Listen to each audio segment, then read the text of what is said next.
Salut tout le monde, septième épisode de la série du journal d'un doctorant confiné. Aujourd'hui c'est un conte de taille moyenne qui est à l'honneur. Il fait une quinzaine de pages et s'intitule Augustine de Villeblanche ou le stratagème de l'amour. Augustine est le personnage principal. Il s'agit d'une jeune femme fortunée dont le père est décédé en lui laissant suffisamment d'argent pour être maître de sa propre vie. Augustine est homosexuelle, elle aime les femmes. Je profite de cette occasion pour faire état de la pensée de Sade en matière de lesbianisme et d'homosexualité en général. Sade est très largement en avance sur son temps pour reprendre cette expression toute faite. Il est très tolérant et progressiste. Sa première observation est d'ordre empirique, historique à l'échelle de l'humanité. Des femmes avec ce penchant, il y en a toujours eu dans toutes les sociétés.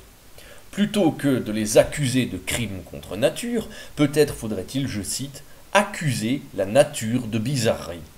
Sade traite l'homosexualité de façon indifférente pour les hommes et les femmes, et il en va de même pour la bisexualité dans d'autres écrits. Il affirme que si l'hétérosexualité est utile à la propagation de l'espèce humaine, ce n'est pas une raison pour l'imposer systématiquement, et qu'il y aura toujours bien assez d'hétérosexuels qui procréent pour laisser tout un chacun faire ce qu'il lui plaît. Il y aurait peut-être même une utilité pour la nature à l'homosexualité. Je rappelle au passage que Sade est matérialiste et mécaniste et croit en un ordre établi des choses dans la nature et en une intention première de la nature placée dans chaque créature qu'elle fait advenir au monde pour une raison. La nature sait ce qu'elle fait et pourquoi elle le fait. Je referme la parenthèse pour spécialiste et je retourne à mon propos. S'y intéresseront ceux qui veulent.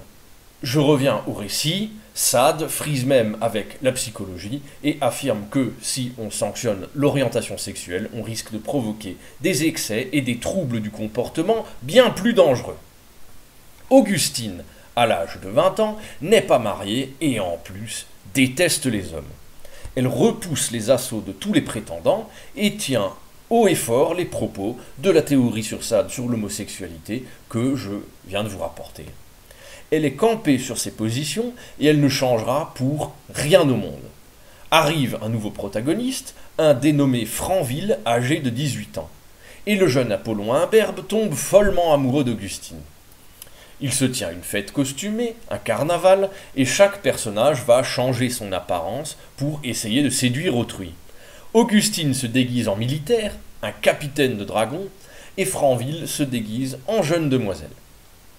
Augustine veut séduire une jeune femme en lui promettant le mariage, mais en ne cherchant qu'une occasion pour copuler, et Franville cherche directement à tromper Augustine pour la rendre finalement amoureuse de lui.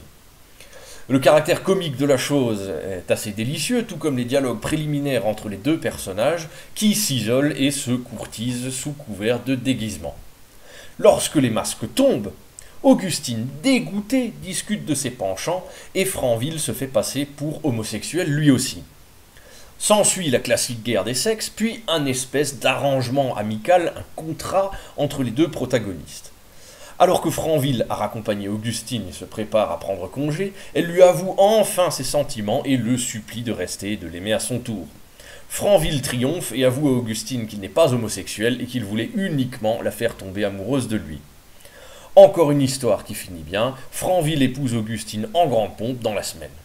La morale de l'histoire n'est pas que l'homosexualité est une maladie qui se guérit, attention pas du tout, mais que de nouveaux penchants peuvent survenir en chacun comme quelque chose de nouveau que l'on découvrirait. L'amour véritable permet une transfiguration totale et peut même transformer un libertin aguerri en un parfait époux ou en une parfaite épouse.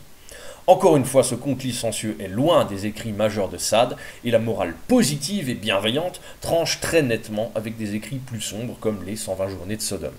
C'est tout pour aujourd'hui, salut tout le monde!